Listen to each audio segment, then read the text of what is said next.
Prêt pour un nouvel épisode? Alors, juste avant, je vous invite à aller faire un tour sur devenirtriathlète.com/commande. Vous pourrez retrouver notre livre qui est déjà en précommande et qui sortira officiellement le 24 novembre. Sous la direction d'Olivier, à 7 mains, on s'est mis autour d'une table pour vous proposer le meilleur pour savoir comment devenir triathlète, comment progresser en triathlon et enfin comment performer en triathlon. Je vous laisse écouter nos échanges avec un superbe invité et je vous donne rendez-vous à la fin de cet épisode pour quelques derniers conseils. Allez, c'est parti pour devenir triathlète.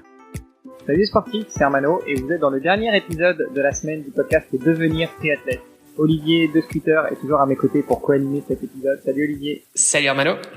Et nous avons toujours notre invitée Juliana Antero. Salut Juliana. Salut Armano. Salut Olivier. On a choisi de parler pour ce dernier épisode non seulement de la représentativité encore des hommes et des femmes dans le sport et puis surtout savoir comment est-ce qu'on pourrait augmenter le nombre de pratiquants et puis aussi sujet de santé publique qui est la sédentarité naissante des gens. Parlons de la sédentarité et on peut finaliser par le nombre de pratiquants. C'est un peu lié finalement, hein. C'est comment est-ce qu'on fait pour que les gens se mettent au sport, que ce soit plus de femmes ou que ce soit dans la globalité. Je pense que c'est des sujets qui sont un peu liés. En off justement, Juliana nous demandait c'est quoi votre objectif avec votre podcast et je pense que c'est la première fois qu'on nous pose la question comme ça de manière aussi directe et en fait c'est vrai que je pense que la première réponse qui est venue c'était de parler justement du problème qui est pour moi un vrai problème de société qui est la sédentarité et bon Juliana pourra en dire peut-être un petit peu plus là-dessus. Je pense qu'elle connaît mieux le sujet que moi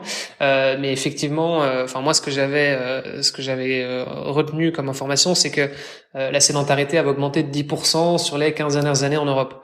Or, ce qu'il faut aussi savoir, c'est que une personne sédentaire augmente son taux de mortalité de 20 à 30% par rapport à une personne qui est active. Donc c'est quand même quelque chose qui est énorme. Géna, tu pourras nous en dire un petit peu plus, mais donc voilà, l'objectif du podcast, c'est aussi de pouvoir contribuer à mettre un maximum de gens au sport. Alors par le triathlon, ça peut être par d'autres choses, hein. Il y a plein d'autres beaux sports évidemment. Nous, on a choisi le triathlon parce que c'est un peu notre truc à Hermano et moi, mais voilà, c'était ça effectivement l'objectif. Oui, en effet, la sédentarité, c'est un gros problème de santé publique, puisque c'est l'un des facteurs de risque principal pour les maladies non transmissibles et c'est la 4e cause des décès au monde. Donc, c'est terrible, la sédentarité. Et nous, à l'INSEP, nous avons fait un certain nombre d'études pour identifier quels étaient les bénéfices pour les sportifs de niveau en termes de durée de vie. Et c'est hyper intéressant parce que nous avons trouvé que hommes et femmes, parce que nous avons mené bien sûr les études aussi chez la femme, et il s'agit des cohortes historiques et qu'on appelle parce que sont des données historiques, et nous avons observé que les sportifs de niveau, ils vivent en moyenne 7 ans de plus que la population en général. Donc c'est très bénéfique de faire un sport, même à très haut niveau. Donc ça, c'est un premier message important. Et malheureusement, en effet, il y en a en France moins de pratiquantes femmes que d'hommes. Et ça commence dès l'adolescence. Ça veut dire qu'il y a plus de femmes sédentaires que d'hommes sédentaires? Il y en a moins de pratiquantes, oui, femmes qu'hommes. Et notamment, et cet écart entre le nombre des pratiquants commence déjà dès l'adolescence. Et il y en a un peu plus des femmes sédentaires, même aux âges adultes, okay. Les âges plus élevés. Quand on parle de sédentarité, on parle de quelqu'un qui ne fait pas d'activité physique ou quelqu'un qui ne fait pas de sport? C'est quelqu'un qui ne fait pas d'activité physique. D'accord. Donc quelqu'un, par exemple, qui est, a un métier très manuel ou très physique, on le considère pas comme étant une personne sédentaire. Tout à fait. Et par exemple, quelqu'un qui prend son vélo pour aller au boulot, c'est déjà considéré comme non sédentaire. Parce qu'on parle beaucoup, le sport, il expose les pratiquants à un certain nombre de risques. Oui, on peut blesser de la cheville, on peut faire une rupture d'un ligament du genou. Par contre, on n'en parle peut-être pas assez que passer les soirées à regarder la télé, c'est un risque majeur pour les systèmes cardiovasculaires et immunitaires. Donc, et regarder la télé aussi a son risque, mais c'est un risque silencieux et c'est à long terme. Mais c'est vrai que c'est un peu contre-intuitif parce qu'on se dit finalement, je me pose dans mon canapé pour regarder la télé, je prends plus de risques pour ma santé que si j'allais faire du sport, du vélo ou autre, quoi. Oui, et ce sont les études scientifiques qui les montrent. C'est prouvé que la sédentarité, c'est vraiment un facteur de risque de décès majeur. Tu disais que un sportif de haut niveau vit en moyenne 7 ans de plus qu'une personne sédentaire. Quelle est la différence entre alors la personne qui est non sédentaire, donc on va dire une personne active, versus les athlètes de haut niveau? Parce que souvent, moi c'est vrai que j'entends dire dans mon entourage, oui mais toi, vous les triathlètes, vous faites trop de sport, c'est bien de faire du sport mais il faut pas en faire trop, vous allez trop loin, vous êtes dans l'extrême, c'est pas bon. Qu'est-ce que t'en penses? Est-ce que t'as des statistiques par rapport à ça? Oui, c'était tout l'objet de ma thèse quand j'ai fait mon doctorat à l'INSEP. Ah bah super. Parce que nous avions aussi beaucoup entendu ah oui, faire du sport c'est bon, mais pas trop. Et c'est d'où c'est né ces projets d'étudier la durée de vie, la longévité des sportifs de niveau. Donc nous avons étudié tous ceux qui ont fait, tous les participants français de Tour de France depuis 1947. Nous avons étudié tous les athlètes français et américains qui ont participé aux Jeux Olympiques depuis 1896. Et ces constats, ils viennent de là. En moyenne, les sportifs de niveau vivent 7 ans de plus, qu'ils fassent les Tours de France, qu'ils soient en hammer, qu'ils soient dans tous les sports olympiques que nous avons observé, une augmentation de leur espérance de vie vis-à-vis la population générale. Mais en population générale, quelqu'un qui fait du sport, il vit aussi plus longtemps que quelqu'un qui ne fait pas de sport. C'est ça que c'est très très important. En fait, en moyenne, une personne qui fait du sport déjà à partir de 15 minutes par jour, il a une mortalité réduite d'environ 20%. Donc déjà 15 minutes par jour, c'est sorti de la case sédentaire vers la case j'ai fait du sport. Plus on en fait, et c'est ça que c'est intéressant de savoir, plus on gagne en termes d'espérance de vie, du moment qu'on fasse une pratique qui soit quand même encadrée et qui respecte notre propre condition médicale. Donc c'est hyper intéressant ce que tu dis. J'imagine que bon, il doit quand même y avoir un moment où, la courbe, elle doit faire un U entre guillemets, un U renversé. J'imagine qu'il y a un moment où après je pense par exemple aux ultra trailers, aux ultra cyclistes. Il y a un moment où on fait tellement de sport qu'on n'a pas le temps de récupérer, et donc potentiellement on se fait un peu du mal. Oui, nous avons observé certains sports qui, pour certains, risquent de laisser pauvres avoir un peu moins de bénéfices, mais on n'a jamais trouvé d'effet néfaste, mais seulement moins de bénéfices. C'est le cas par exemple des autres endurants. En comparaison avec la population générale, ce ne seraient pas ceux qui bénéficient les plus en termes de diminution du risque des maladies cardiovasculaires. Mais attention, ils vivent plus longtemps que la population générale aussi. Mais les bénéfices se trouvent en raison de la diminution du risque des cancers, des maladies respiratoires et autres. Mais pas forcément confère une protection majeure du système cardiovasculaire, au contraire de ce qu'on pourrait penser, parce que c'est des sports de très haute endurance.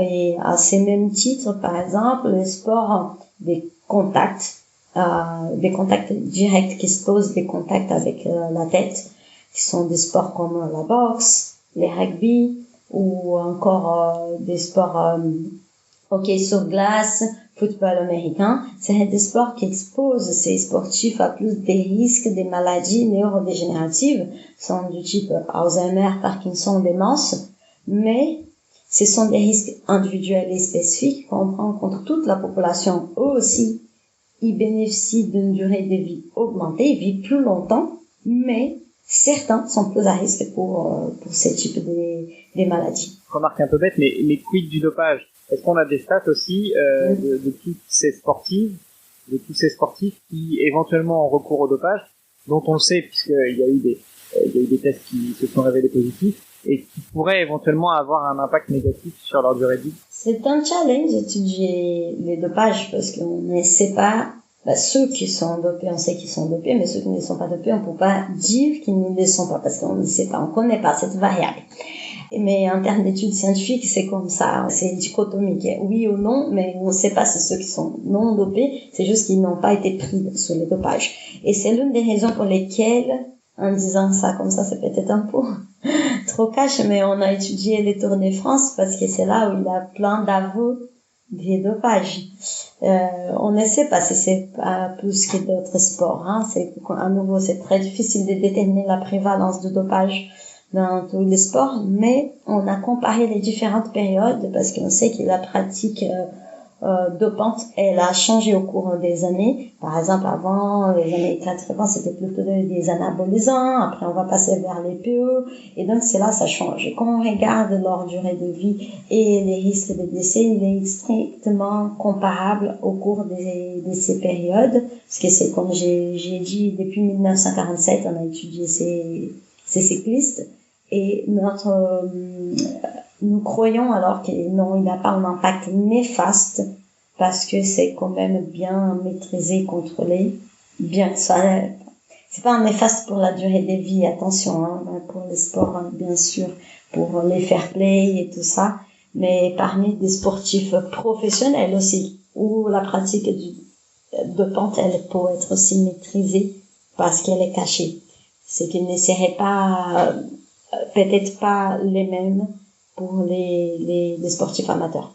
Et alors ici tu prends en compte plusieurs critères, donc le taux de mortalité, les maladies cardiovasculaires, les maladies non transmissibles, enfin je sais pas si tu fais une distinction entre les deux, mais on parle pas de maladies ou de blessures plutôt biomécaniques, du fait que souvent on dit que je sais pas, les skieurs par exemple ils ont plus de genoux après un certain âge, les footballeurs aussi, enfin souvent c'est vrai qu'on a un peu cette image du sportif qui à 35 ans est un peu cassé de partout quoi.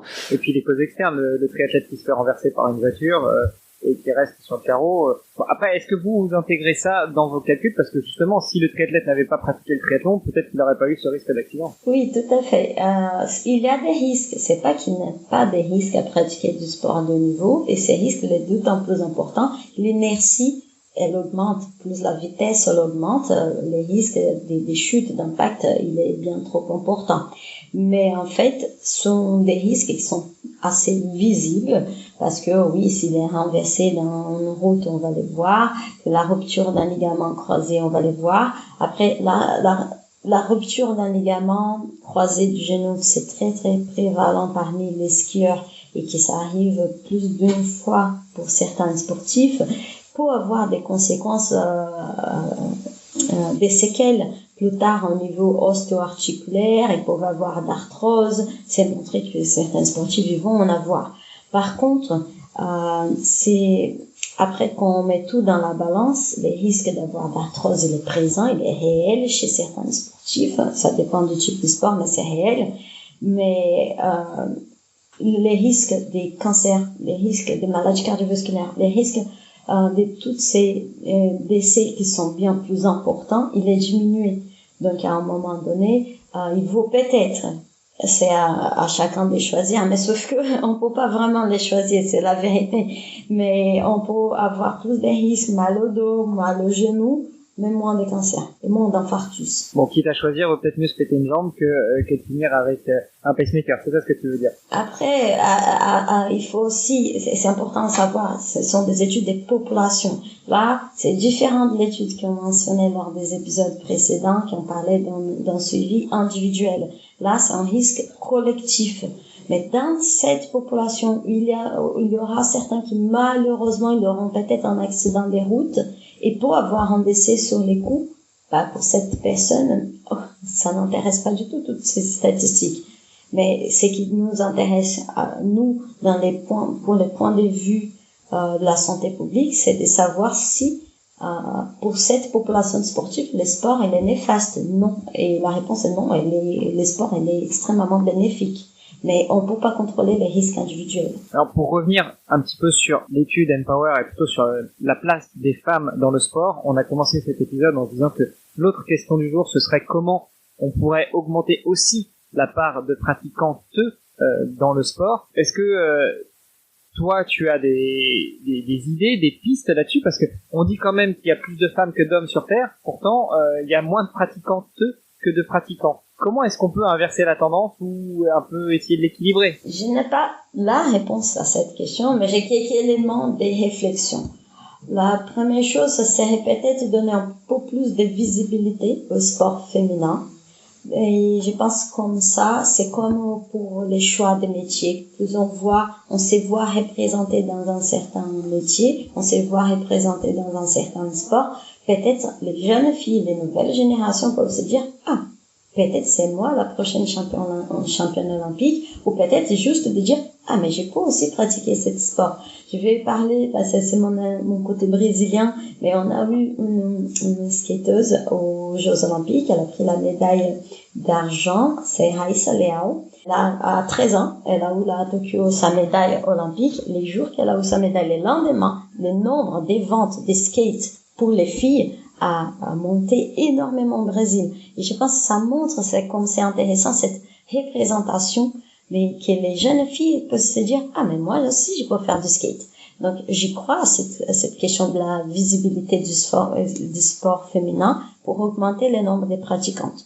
Et j'y crois tellement que nous, avec Empower, nous avons créé notre compte sur Instagram, qui s'appelle Empower, c'est les tirés-de-8 sportives, qui en parlent des questions des spécificités féminines, de l'influence du cycle menstruel sur la performance, de la gestion du poids, des formes, qui sont des spécificités vraiment féminines et qui d'en parler, ça permet aussi de mieux gérer sa pratique sportive et c'est peut-être aussi l'une des clés parce que j'ai parlé tout à l'heure que beaucoup de pratiquantes, l'écart entre la pratique sportive commence à augmenter vers l'adolescence. C'est là aussi que les filles vont rencontrer leurs règles. C'est là aussi qu'elles vont peut-être être gênées de pratiquer du sport, que leur corps commence à changer et qu'elles se sont peut-être plus visibles ou plus gênées. Et d'où l'intérêt aussi d'en parler et d'ouvrir cette voie pour le sport féminin. Mais c'est aussi ouvrir une voie d'opportunité.